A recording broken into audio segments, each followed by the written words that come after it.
Now I'm ready. I was a little stage fright. I want to make sure I didn't have boogers in my nose. I just got out of the shower. Sometimes you have leftover boogers in your nose. Man, you're showering during the quarantine?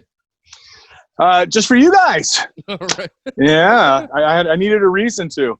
I'm not wearing pants, but I did take a shower. So you look like you smell good. Thank you. Yeah, I'm liking this. So you're surviving the quarantine? So far, so good. Yeah. I mean, I don't really have any reason to complain. I'm doing all right. You've seen all my guitars. I'm doing okay. Right on. Yeah, I can weather it pretty well. I'm drinking way more than I should be, but you're not locking that liquor cabinet up with the duct tape? I keep slicing through it. The duct tape will last for a day or two, and then I start slicing through it again. Yeah, I can't do it. All right, welcome to the Valley Boys episode, whatever the fuck. Join with me is we'll just call him a co-host. He's not my sidekick. He's not my assistant because he can't do anything. Brandon Collins. He's the Ginger Rogers to your Fred Astaire. Is that how it works? Yeah, he's the turd to my toilet. Yeah, and all it took was for me to do nothing, and I finally moved up to co-host. So that's all I had to do the whole time was just nothing. Yeah, but he can do nothing backwards and in heels, so that's pretty good. Yeah, absolutely. 4-inch stilettos. There you go. Joined with us, our guest today. You might know him as Noodles from the Offspring. This band, I think, is gonna do pretty good. Little band out of Orange County. Thank you. Yeah, up and coming. We've been really working it hard. Hoping to get that big break someday. I think we might have hit it with our latest video. I think might put us over the edge. Here, kitty, man, that was great. Thank you. Yeah, silly, but a lot of fun to do for sure. Was that your drummer Pete skateboarding in the cat costume? No. Actually, it's Pete plays on the track. We were able to record and then send him through Pro Tools. So it's Pete playing on the track. But it's Jonah Nimoy. He's been playing guitar and doing backing vocals with us for about a year and a half now. And he's playing drums in the video, but then it's a pro skater in the cat costume skating around. That's awesome. Was that filmed in Carlsbad? It might be. It looks like like Northern County, San Diego for sure, right? It kind of looks like it. I was there for Legoland. Yeah. All right, of course. 2-year-old daughter took her there. There you go. Yeah, I haven't been since my kid was probably close to 2. Yeah. Right on. How old's your kid now? He's going to be 18 next week. Oh, man. He's suffering his 18th birthday party. I know. It sucks. He should be out getting in all kinds of trouble with his buddies out there, and he's stuck at home with his parents for the most part. We do let him see his girlfriend from time to time. We don't want to get draconian and block him from not hanging out. She's in quarantine at her house. We're in quarantine here, so you have we do let them do. Yeah, exactly. Yeah, but that's the vector. If I get the vid, I'm getting it from that vector for sure. Yeah. Well, at least you have some way to point that out. Are you going out at all? Yeah, I walk to the liquor store fairly frequently. I mean, we get out. We live down by the beach here on Huntington Beach. Uh-huh. Now you probably saw it's all over the news how packed the beaches were this weekend. I know there's spreaders everywhere. You know what? I don't think that's a big deal. I think if you're not hanging out with people you don't know, and you're giving each other distance, you're outside. I don't think you're going to spread that much. I have the same issue with it that I do every summer. People don't pick up their trash. I was on a walk and I had to pick up somebody's tent. They let their tent blow away and it was there for a couple of days. So I had to throw their tent in the trash. People just don't pick up their trash. So that's my main concern. That's a big beach problem. And they all come in from other places like Reseda. I'm glad to see people out with their families more than normal this time of year, I think that's great. I think that's how you're going to get through this, Right. As long as you're with the people you're kind of quarantined with, I don't think it's an issue. And keep that social distance going. Exactly. Yeah. Yeah, I was I'm in Reseda in the valley. Okay. And you go outside and you see separate hordes of zombies. Like you never see people out walking and enjoying the air. And now you see them in clusters, and they're all covered up and it's cool, but it's also freaky. Yeah, it is. It is freaky. It definitely feels like the end times when you're somewhere and everyone's wearing a mask. You know, every time I go to the supermarket now, we try to just go out, you know, once a week or once every 2 weeks, really. Usually ends up being once a week because we forget something, or we really need those, you know, Hostess ho-hos and the Pop Smart microwave popcorn that we ran out of. So you got to go once a week, but you know, just to survive. But yeah, when you're walking around and people are just wearing masks, it's freaky. It does look apocalyptic, you know? Yeah, and this isn't how I imagined it going down, you know? Like The apocalypse? not with this guy in office. Noodles, are you a Trump supporter at all? Yeah, I think you know the answer to this question. I think everybody on the internet knows. Yeah, right. Anyone who follows my Twitter, I have 2 Twitter accounts. I have one just for hating on Trump and all things Trumpian, and then I have my other one, which I try not to go off on too much politically on mine, but I think the fans need to know where I sit as well.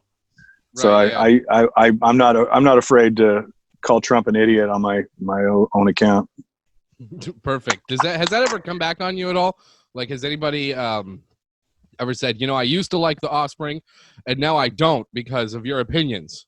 Yeah, totally. And has that ever has anybody ever, like, from your camp said, hey, Noodles, can you slow it down a little bit? No, not at all. Not at all. That's awesome. You guys are at that level where it's like, we can say what we want at this point.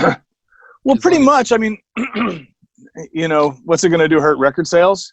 Yeah. You know, there's no record sales anymore. You know, it's funny because Dexter's definitely leans more conservative than I do. He's not a Trump supporter. You know, he recognizes crazy when he sees it, and dangerous when he sees it. So he's not a Trump supporter, but he's definitely leans way more conservative than I do. I'm left of, you know, Democrats, generally speaking, not always, but generally speaking, you know. But I try not to be knee jerk about anything. You know, I don't want to be reactionary. I want to, you know, actually be thoughtful and of course, try to think things through. It's funny you mentioned that left of Democrats. So coming from Canada, our conservatives are pretty much more to the left than the Democrats here are. Yeah, Democrats in this country have always been Republican light, you know, and I think it's even moved more and more. Like today's Democrats are like Reagan Republicans. Seems like to me for the most part. Yeah, when you break it down by policy, for sure. And that's kind of what Brandon was saying. So Brandon, he is a Trump voter. Yeah, all right. There's one of us in the midst. Not supporter, but voter. Yeah, voter. Okay. But yeah, it was the South Park giant douche versus turd sandwich in 2016. So I just didn't feel inspired by anything. I caucused for Bernie in Colorado when I lived there. Okay. And I've known people that have gone from Bernie to Trump, and I'll never understand that. I'll never understand how you can make that leap. That's like a virus going from a bat to a human. It really is. It's that extreme of a jump. I'll never understand how that happens. I'll tell you how it happened. Those people that went from Bernie to Trump were already on Trump, and Bernie won them over, and they just went back to Trump when Bernie was out. Because those, you're right. They're polar opposites, but it's not like a ladder. You could just go, okay, so if Bernie's out, now I'm going to Biden next. Now I'm going to, like, Bernie has won a lot of Trump supporters over because Trump's initial message was very similar to Bernie's, the opposite in policy, but very similar in anti-corruption, going to drain the swamp, get rid of money, get all money out of Congress, everything like that. And then he turned out to, as Jimmy Dore put it, he drained the swamp and filled it with his own monsters. Yeah. Well, I mean, Trump is a salesman, first and foremost. And the product he sells the best is him. It doesn't matter if it's steaks or an airline or a university. Those products are all going to be shit, but he'll sell them, and he'll sell them to people. And he's done a great job of selling himself to the American public, but the product is always crap. Right. Yeah. It's just, it's got that name brand recognition. Seriously. Yeah. And you're right. It's like he's always trying to sell something. And it feels like you're buying a TV at Best Buy when you hear him talk, you know, and he just doesn't stop talking. And he keeps looping back. He'll say something totally profoundly stupid, like these disinfectant injections. Yeah. Okay. And then he tries to backpedal it the next day by saying, "Oh, I was being sarcastic." Like, how little faith do you have in this current administration, where all the king's men, that's the best they can come up with, because they were talking about it. Like, how do we do damage control? Oh, I got it. Say you're being sarcastic. I think that was, who knows? Yeah. I don't know what his advisors are saying. And they know that he doesn't take anyone's advice. I think they just throw everything at him until one of them makes sense in his diseased mind, and he'll go, yeah, I'll stick with that one, because he could flip on a dime and say the exact opposite thing the next day, and okay, that's just Donald Trump. Right. I don't get it. Yeah, I really don't. Great salesman though. I mean, he's got a lot of people, buying his stuff. But yeah, at this point, he's always had a very low but consistent approval rating.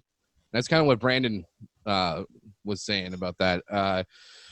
It's extremely low, but he's got his followers that are going to follow him off a cliff. The one thing that Donald Trump said that is very true when he was campaigning in 2016 was that he could shoot somebody on Fifth Avenue and not lose any voters. That is true. Absolutely. And if he shot that guy and skull fucked him right there on TV, live TV, his supporters would blame the media for showing it, for treating him so poorly. It is like a cult in that regard, very much like a cult. And he is the supreme leader. And, all proof and all evidence does not exist if it betrays their leader. They won't see it. Narrative. Don't believe your eyes. Don't believe your ears. The media is very Orwellian. And that whole fake news thing. If he doesn't win the presidency again in 2020, he can take over North Korea here before too long. Seriously, I hear they're looking for somebody to do that.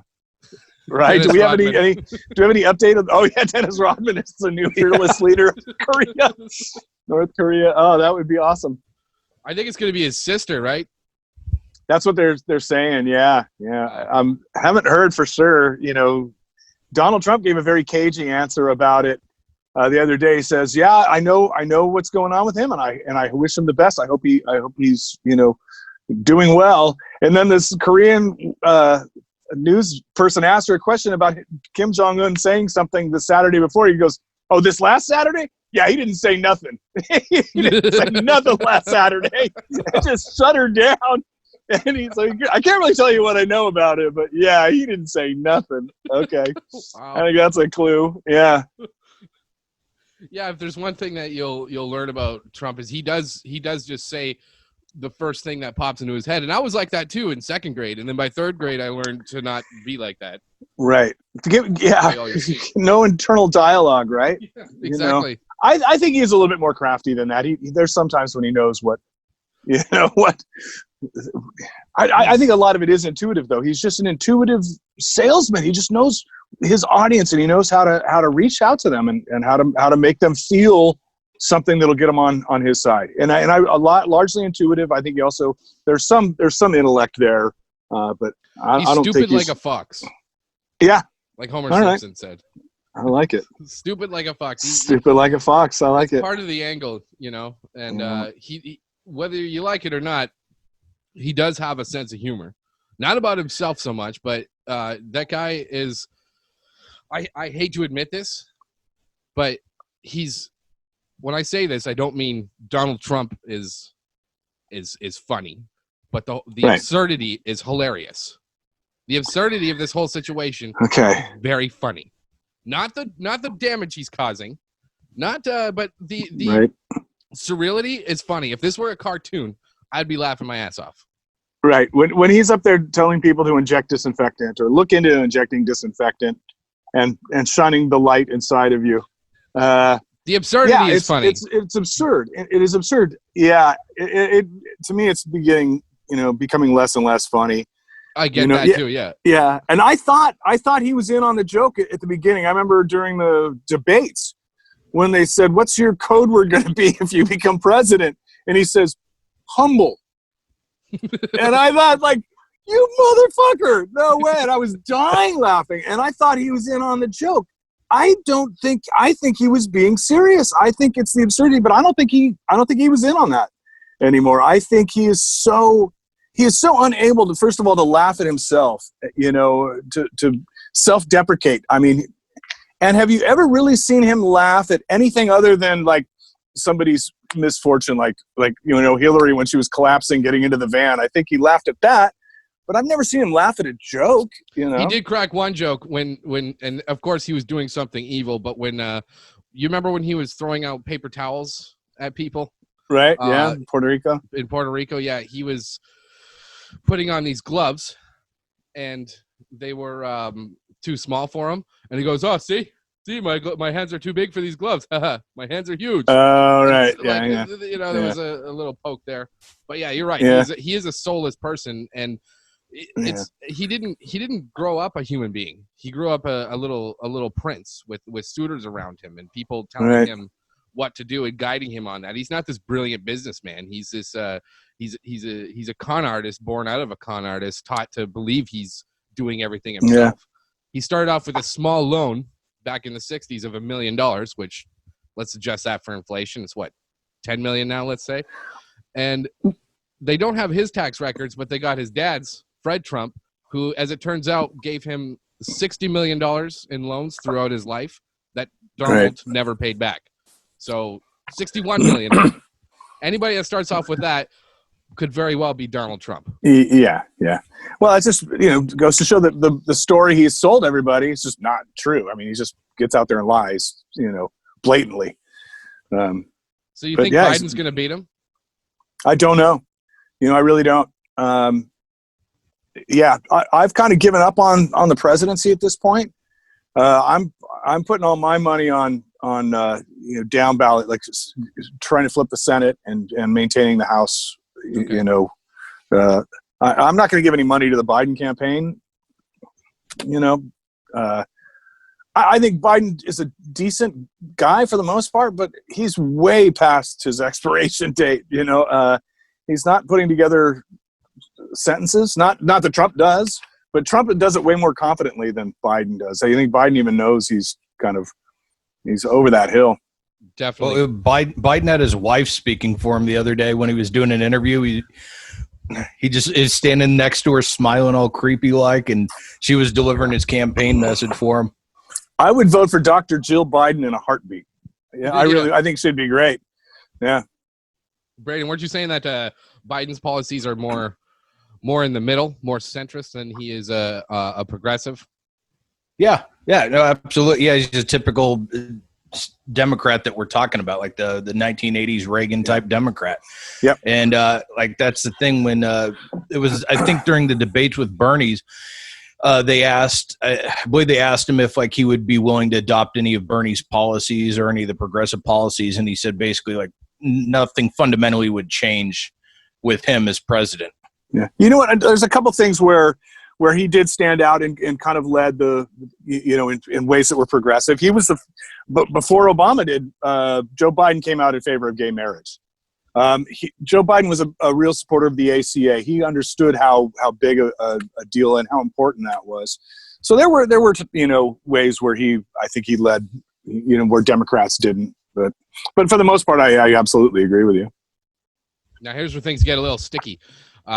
He's got that very, it seems credible, sexual assault allegation, right? And you can't ignore something like that, but at the same time, you can't weigh it against the other candidate because he's got 22 credible sources or whatever credible accusations. So what I find out what's happening right now today, April 29th, is he's the right and the far right. They're all weaponizing that. They're saying, "Oh, he has a rape allegation. This is a very serious thing. Do you want to rape us?" It's like, look at your own candidate. Are you 22 times as vigilant towards what Trump's allegations are as you are Biden's, or is this about political ammunition?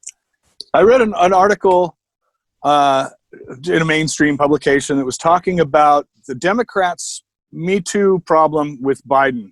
Because the Democrats have so taken up the mantle of the Me Too movement and supported that movement, they can't possibly support Joe Biden anymore, right? He's got this credible allegation against him.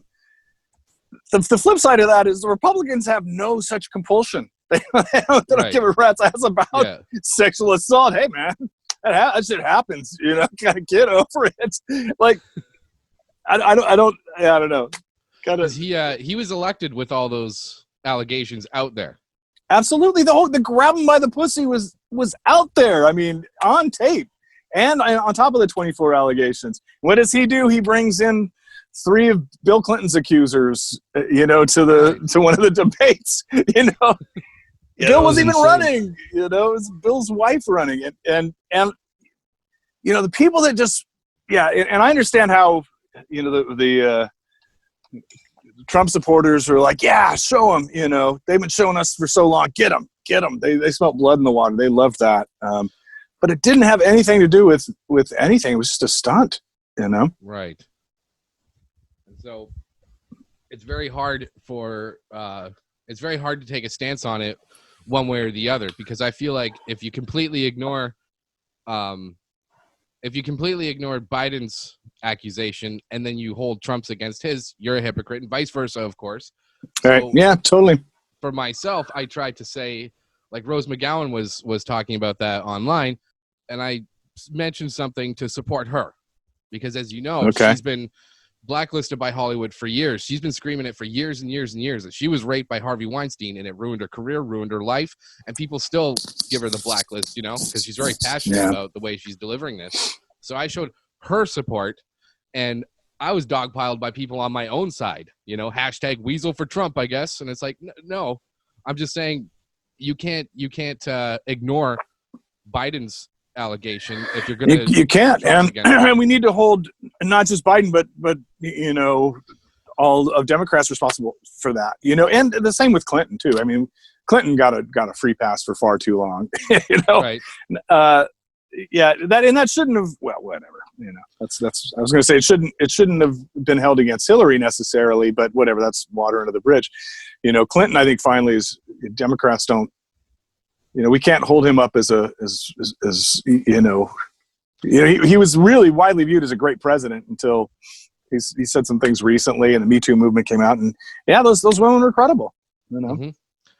And then I find Clinton to be the weirdest panic button that people on the right go for. They're like, well, Bill Clinton, that's how they start off their argument. Well, Bill Clinton did this or said that or whatever. And it's like, okay, he was elected in 1992, All right.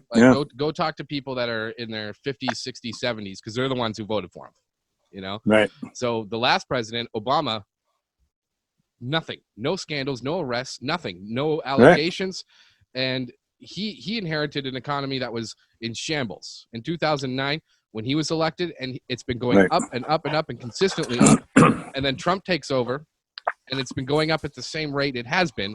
And that is the best thing that Trump has in his corner right now, is the economy. He's taking all the credit for it, and he's saying it was all me, even though it's just been going up at the same rate. He didn't fuck it up. That's what he did. He didn't absolutely fuck that up. Yeah. Maybe added a sugar high with Mitch McConnell and Paul Ryan and the tax cuts for the wealthiest 1%, which all went back into buying stocks. That might have added a little bit of sugar buzz to the economy, but it was steamrolling. I mean, it was a locomotive on the track going, by the time Donald Trump became president. So exactly, and that's his only that's the ace up his sleeve. Now, with this with the virus and the economy going down, it's inevitable. We're going to be hitting a depression or a recession, at least, maybe a depression. Right. But he that's his one thing that he had is the economy. So I think that's why he's pushing everybody to get back out there. I thought he would be pushing for treatment, cures, testing, something like that, but he's not. He's just saying, go out there and spread it. Get the economy going again. Well, I mean, at first he was doing the sales job. This isn't a problem. I'm selling you on the idea that this is not a problem. China's got it under control. He was talking about how great a job Xi Jinping was doing, in January and the beginning of February. While the one thing he did, to his credit, whether you like it or not, is he did block some flights from China. But that was his gut. Block more non-white people from entering our country. Right. That was an easy call for Donald Trump and his administration. Stephen Miller had a hard on for a week over that one. That. Oh yeah.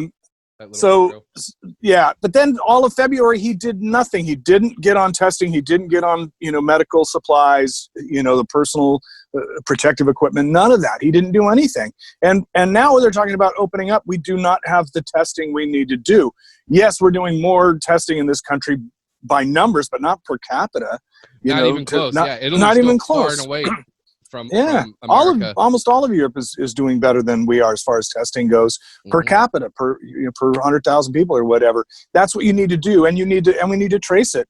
I would have no problem putting like a corona tracking app on my phone. I know they're doing that in like Australia and tracking the coronavirus. And if it helps slow the spread and we can do it smartly, that way you can open up some parts of the economy, but where there's hot spots, know that, okay, those places need to lay low for a little bit until it goes away. You got to be smart about this, and we're not.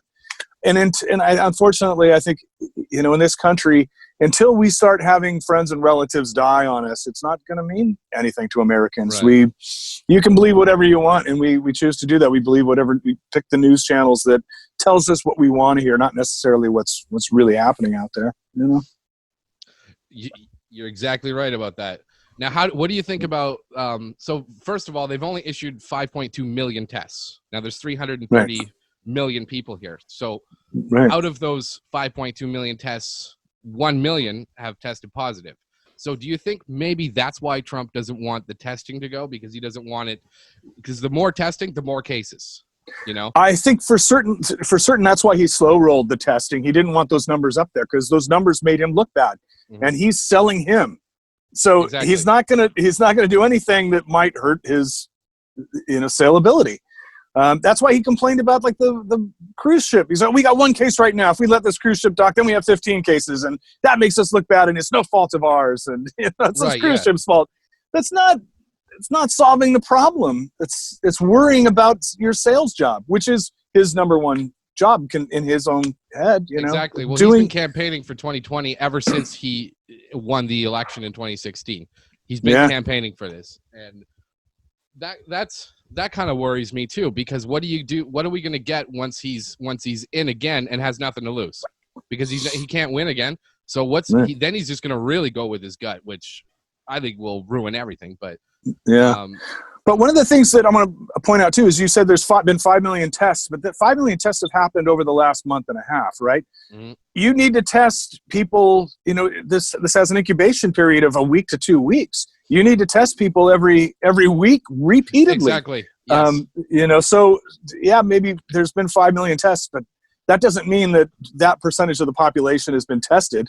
Some people have been tested a couple times. They've tested more in hot spots than they have, and they've been testing mostly sick people too, because they're the ones that come in and get it. Now, how would you feel about, let's say, if they did manage to get testing for everybody, and they were floating the idea of giving out some kind of passport, saying, okay, this person's clear of the virus or has the antibodies or whatever it is, right? And that's what you need to be out in public. What do you think of something like that? Well, yeah, good luck. I mean, we're a well-armed society. I even bristle at that because that can be used in a lot of bad ways. But if you make it more, like there's a lot of people that don't vaccinate their children, and I just think that's stupid. I vaccinated my children. I've been vaccinated. I understand how that shit works, and I don't buy the hype that it's creating autistic children. There's been no proof of that. But if you just download an app on your phone, and just you have that. That's what they're doing in China. And if you don't have it, I watched a video of this crazy Canadian guy, Guelo60, a super nerdy, just like super. I think he's like some sort of missionary guy. I think super nerdy guy, very nice guy, and he doesn't carry his phone around. So they just kind of go, oh well, all right, well. They don't know how to deal with him, but they let him go. He's not barred from going anywhere. I think it would be easier said than done to make everyone have a passport. But I think there are ways to track this.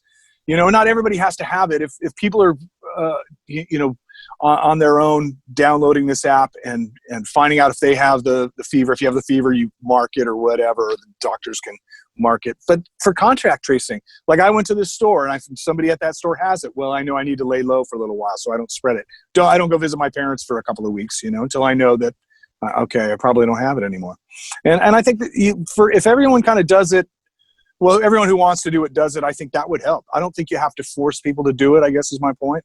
That would be kind of, like I said, we're a well-armed society.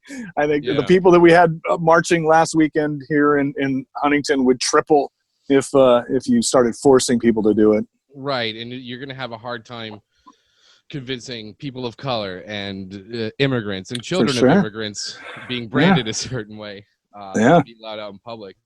But speaking of that, so you see that Trump is wanting to, or he's said that he wants this to happen. He's going to cut off all aid. If you want aid from sanctuary cities, you got to turn over all illegal immigrants to ICE.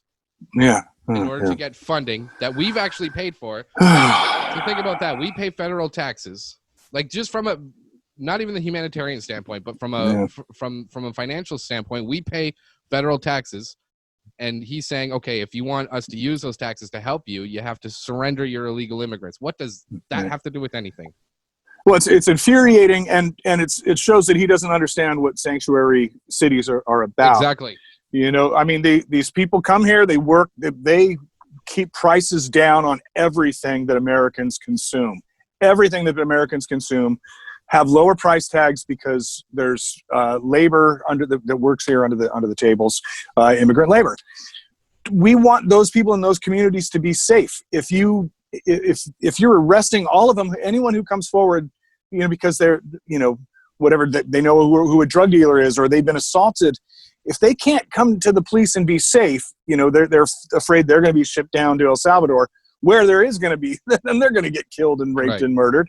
The whole society is less safe. If they're not safe, then we're not safe. You're going to breed these pockets, where crime is going to be going rampant. It's not going to stay in that. That's like a virus. It's not going to stay in that community. It's going to go out into the rest of the communities out there. It's just it's such a stupid, reactionary, not thought out process. Just so short sighted.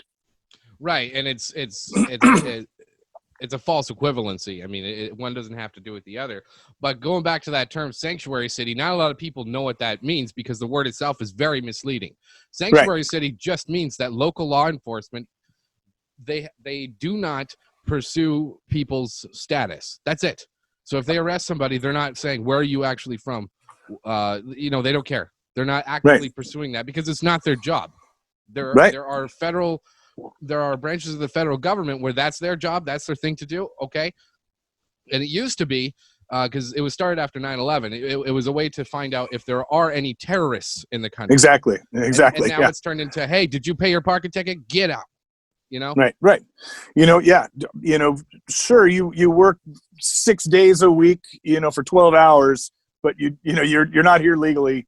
We don't care whose kids you're taking care of, what products you're creating, what meat packing facility you work at. It's lunacy. It's just lunacy. You've got to look at the big picture and connect it all.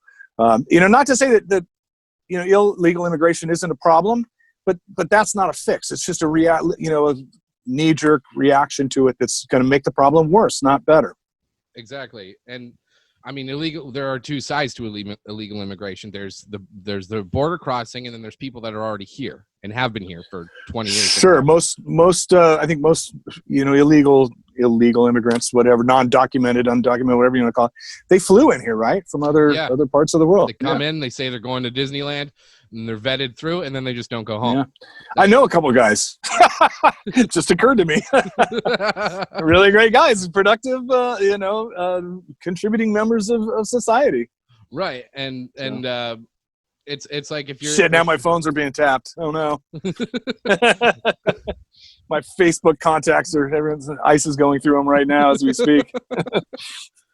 Oh man, but yeah, that's if you're going to start rounding up people, you better, as the White Stripes said in that one song, Icky Thump, you better kick yourself out. You're an immigrant too, because unless you're Cherokee Indian, you're a descendant of an immigrant, somebody that came here and legal immigrant.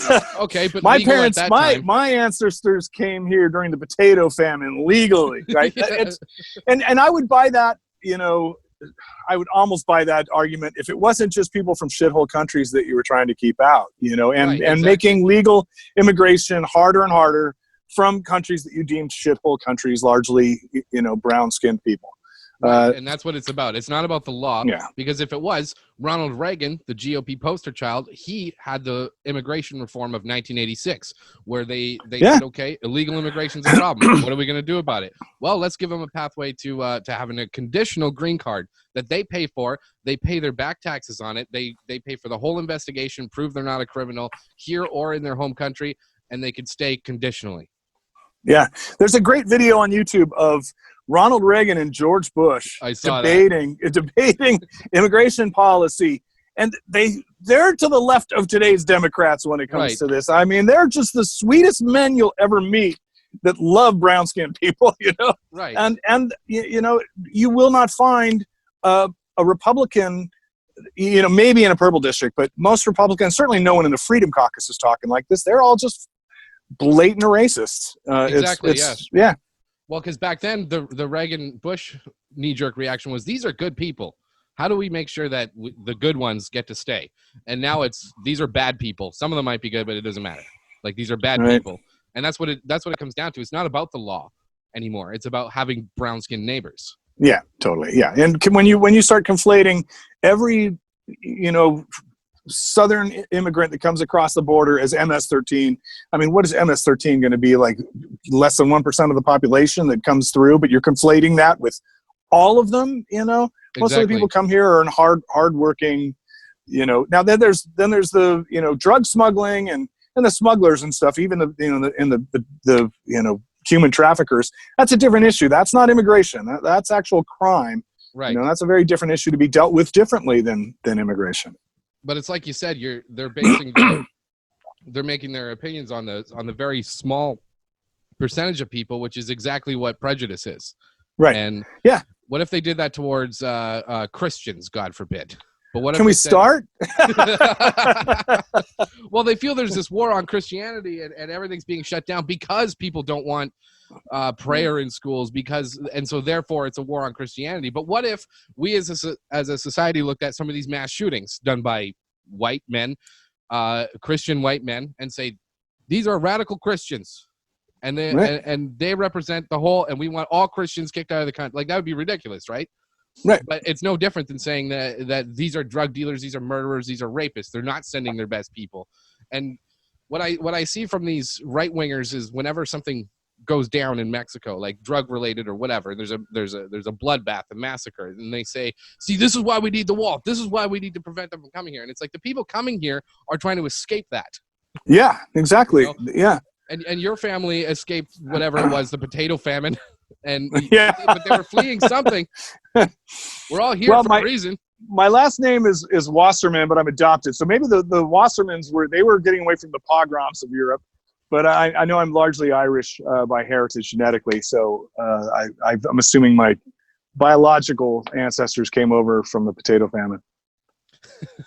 Why not? Like Ann Coulter, she tried to say that her ancestors were all settlers, and then some people read the genealogist had a chart showing exactly where her grandparents came from, and it only went back 2 generations, and they were fleeing the potato famine. So like they were basically refugees. They're not settlers. Thanks. Now I'm related to Ann Coulter all of a sudden. Well, you would probably like 1/20th of the country.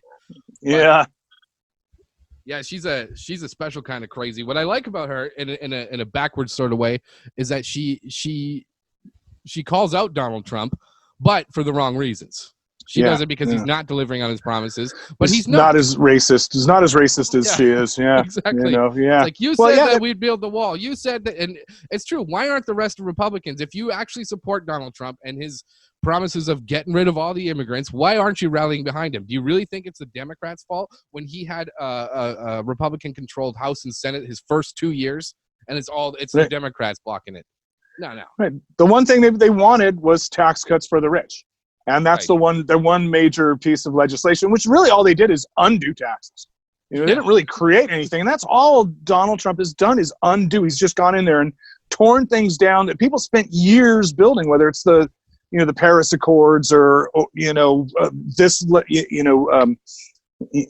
environmental restrictions and limitations, and it's just we're done with that.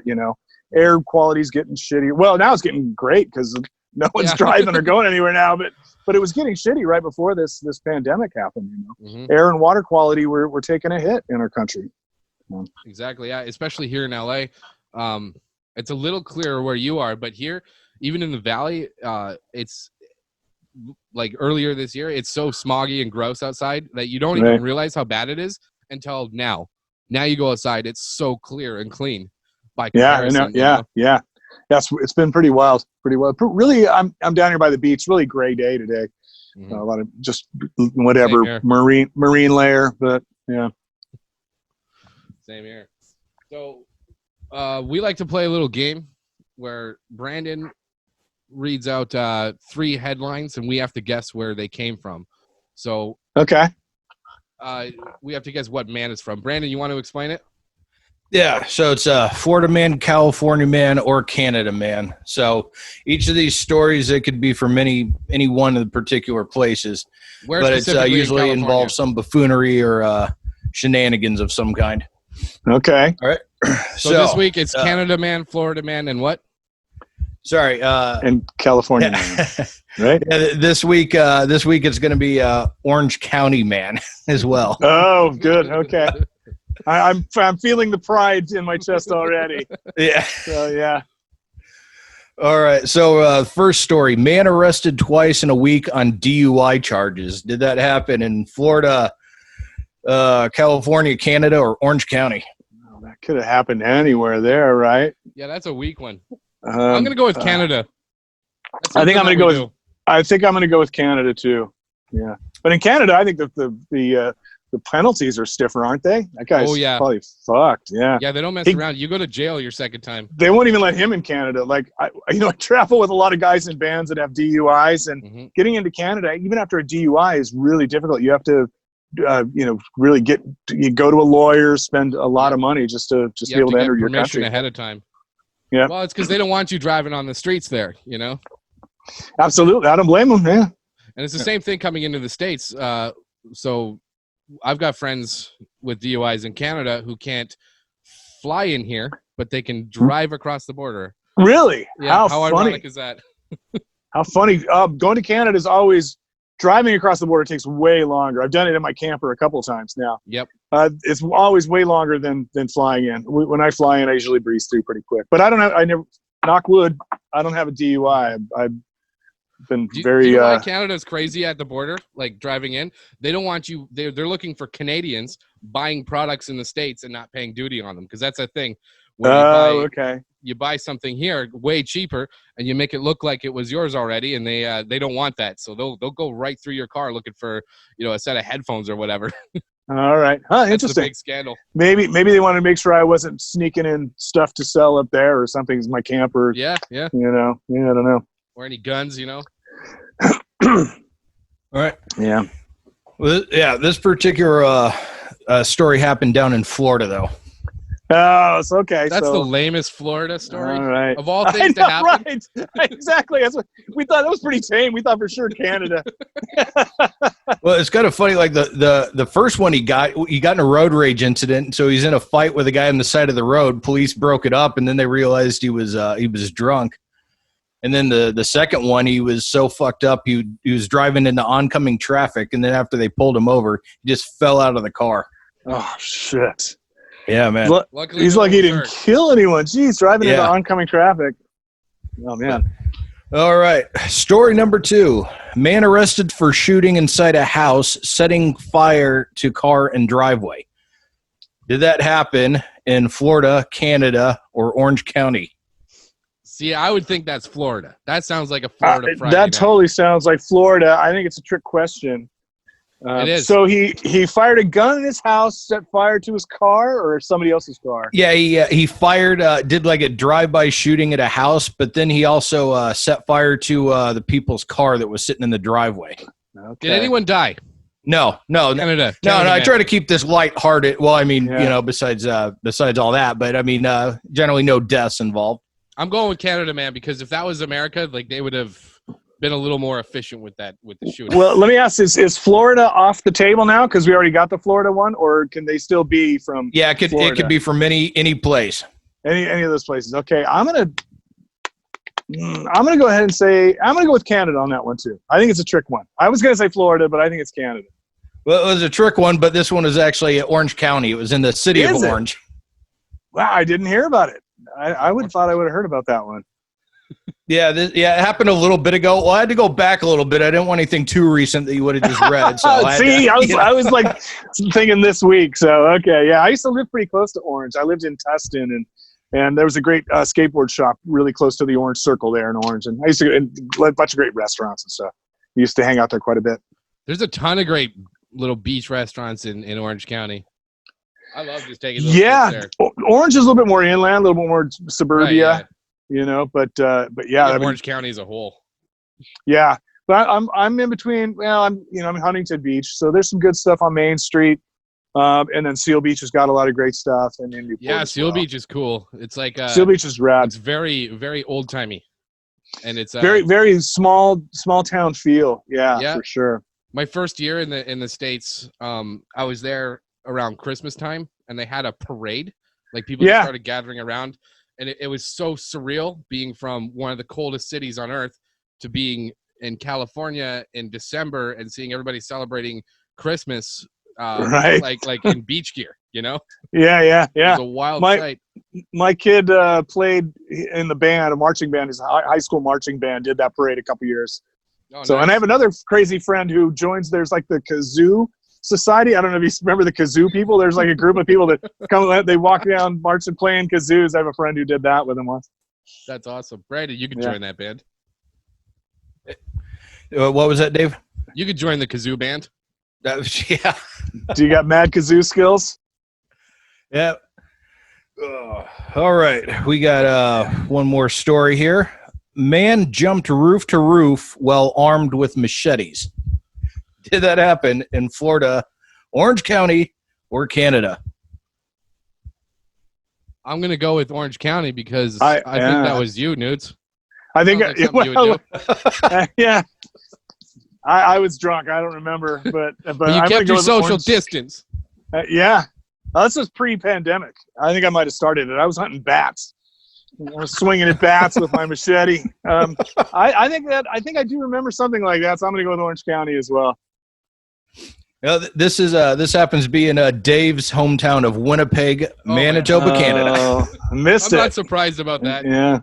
You know, it's funny when I found that story, I found a bunch of them where there were like, apparently machete attacks are the preferred way to go up there in Canada. People love their machetes if they want to commit violence.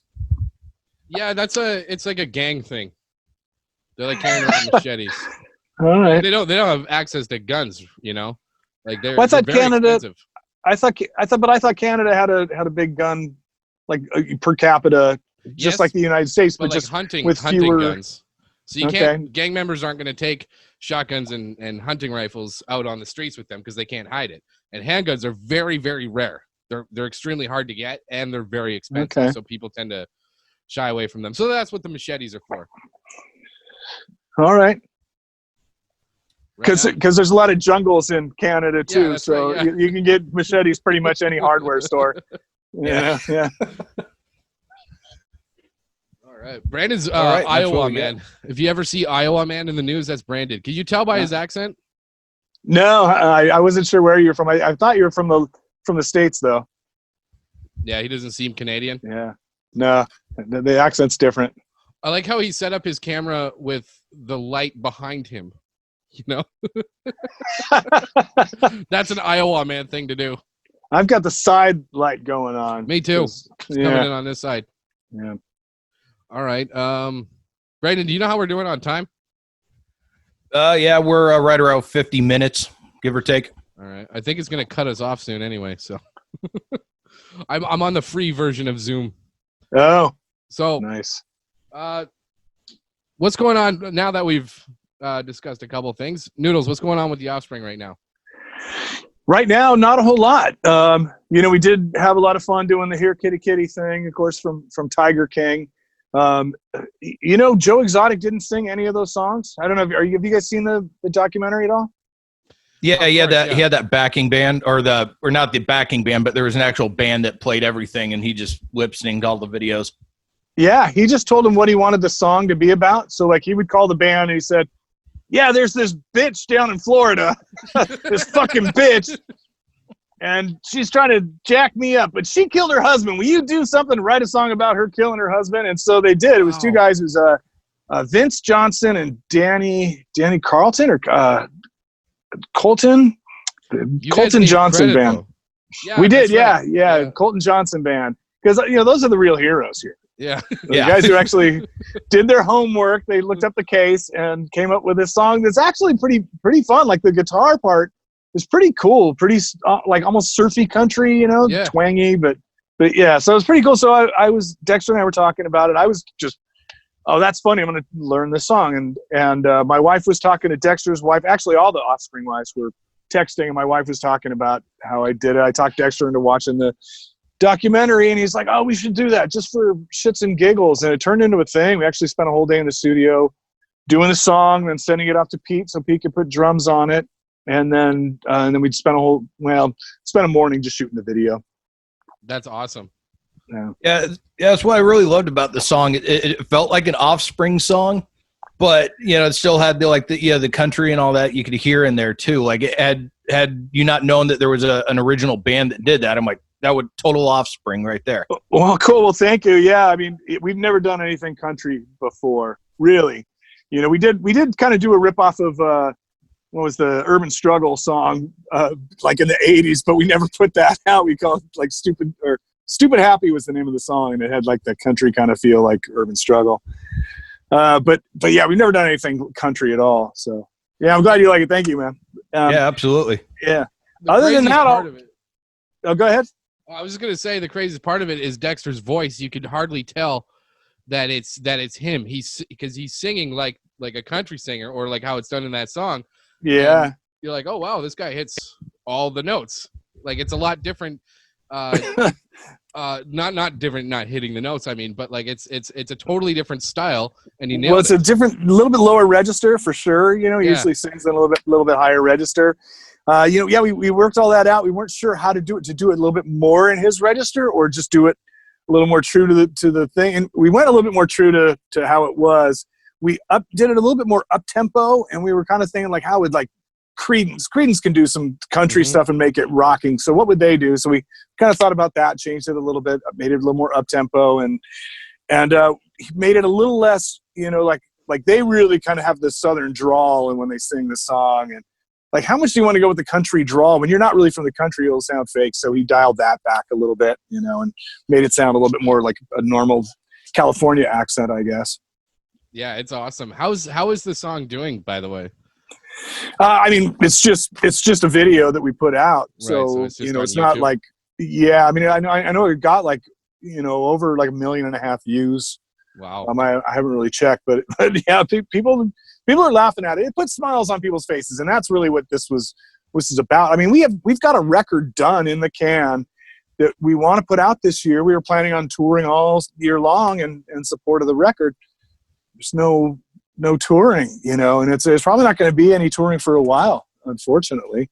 Right. So, yeah. And even everybody, you're going to have to compete for venues after this, because everybody's going to be making updates and doing their new dates all at the same time.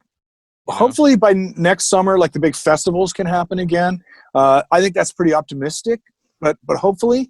I think, originally, I think when we first start up, it's going to be on a smaller scale. It's going to be probably clubs, but with limited capacity, Is everyone going to be wearing masks at punk rock venues? I don't know how that's going to work.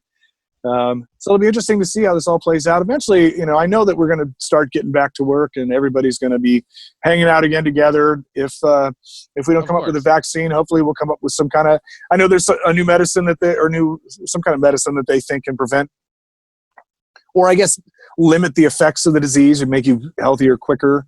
That's just a start, you know. I mean, you'll still get pretty sick, and I guess you still risk ending up on a ventilator. But hope so. You know, the more we study it, the more we learn about it. You know, the more we'll start opening this up. And I still think that, you know, testing people and finding out where to shut down for a little bit while other parts of the economy stay open is a smart thing, and we'll figure it all out. But that's awesome. So you're looking forward to going back on the road. You'll be promoting a new album. So are you guys going a little more independent now? What's going on with that?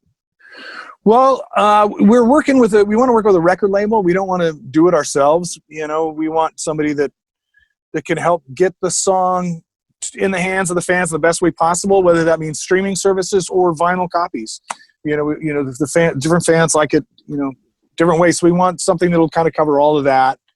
You know, somebody that can help set us up with press and stuff right now. But I mean, that's really the main thing right now is just everything's so uncertain, you know, with everything shutting down, you know, and when will it open up? But putting out a record shouldn't be a deal. And we could do that. I could hit send right now send you, email it to you and 100 other people, you know, everybody. And I'll leak it out to everybody. Yeah, but we want to do it, you know. And I think we're going to have to start putting out songs and stuff.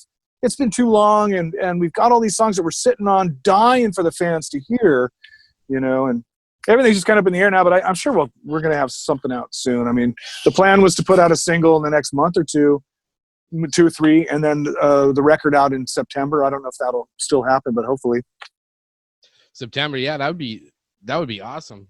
So. You just one thing real quick. You had mentioned that you want to do streaming and vinyl. Like CDs wasn't even a thought. Well, everything in between. I went from like the most digital to the least digital. But right, CDs.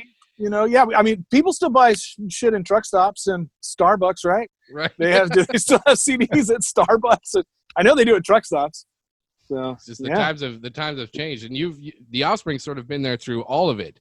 Because I've seen videos of you guys when you were kids playing together, right. And God, what was that show you were on with that dude with the crazy hair? And he's like, these guys are a bunch of heathens, and what's his name, Doug something, and you guys. Oh man, God. I shouldn't have brought it up because I don't remember exactly. It was so long ago that I saw it. Was this like public access TV? Yeah. There's a couple of those. Okay, and it was a bunch of punk rockers in the audience, and you have this guy who is a conservative, but he's ripping the band apart, and it seems like he's joking. Oh, Wally George. Wally George, yes. Wally George show, yeah. That was just a funny thing. You know, that was public access TV, and this guy did this crazy conservative talk show, and it was so funny because it was all scripted and bullshit, right? Yeah. So he comes in. Yeah, it was Rebecca De Mornay's dad. Actually, she was the chick from Risky Business, the Tom Cruise thing, way before your time. I'm dating myself now. But he comes in, we're all sitting around this table, and he explains, okay, first I'm going to have the condom for kiddies guy come out. I'm going to tear him apart. You know? And they're sitting there talking to this guy. He's like, yeah, I'm going to go out and I'm going to argue why we should be giving condoms to kids in elementary school. And he's just getting jacked up thinking about how he's going to argue with Wally George in front of this audience. And I didn't get it until we went out there, and I realized, oh man, there's an adrenaline rush for sure when everyone's booing you, yeah, you know, in your audience, but they're also laughing too. You're making half the audience were there. Most of the audience was there because it was just a ridiculous thing to laugh at. Yeah. That's awesome. So I did that show and then went straight to Cypress College and took my night classes. I was in between my day job as a janitor, going Wally George, then straight to Cypress College for my night school. That's amazing. Oh, well, and you were working, in your online, you mentioned that you're a retired janitor, and there's a lot of truth to that, isn't there? 13 years of truth to that. Yeah. I was a custodian at the high school I went to, working nights, you know, just cleaning up after assholes like me when I was there. Mm-hmm. And the teachers too. There's a lot of filthy teachers. But then I got a job as a head custodian so I could start doing shows at night. Because when I was working at night, you know, Monday through Friday, I couldn't play shows. So I got the day job so I could go out and gig locally at night. And you guys you got your break while you were still working as a janitor. And the urban legend is that you continued working as a janitor because you promised you would. I did, yeah. That? Very true, yeah. So the record came out, Smash came out in April, and slowly started to take off. But by May, we had song, I guess it was Come Out and Play, was in heavy rotation on MTV. And we're setting up tours, and I worked with my boss, and she said, please don't quit before the end of the school year. And I said, well, can I take a couple of Fridays and Mondays off and just go out on weekends? And she's like, yeah, okay. So we worked it out, and man, I was fried by the end of that. But there was a school bus stop right in front of the elementary school, and kids would walk through the elementary school grounds. I'd be there sweeping up. And kids are looking at me going, man, what are you doing? I just saw you on TV, man. What are you doing here sweeping up? But it worked out. I was fried by the end of it, but I worked out. My boss was great. I loved her. So, helped her out. She helped me out. That's amazing. It's very humble of you. I'm just dumb. That's great. Well, Noodles, thank you so much for joining us today. It's great to have you on. My pleasure, guys. It was Didn't have to drive to Beverly Hills? Yeah, I know. Thank God. Yeah. Well, especially the scary thing was I was going to drive out and you guys were going to get me drunk, and then I was going to have to drive back home. Well, we were going to Uber you either way, and the shit shack would have paid for it. Okay. You just sort of sit in the back and call the guy Jeeves. But I could have done that. Where can we find you online, Noodles? I am at The Nudes, GNUDZ, on Twitter and on Instagram. Right on. And no fake accounts that you were mentioning, or second accounts? You can find them through my my regular Twitter account. Wouldn't be hard to figure out. I retweet myself. All right. We are the Valley Boys. Thanks for listening. Take care. My pleasure. Thank you, guys. See ya.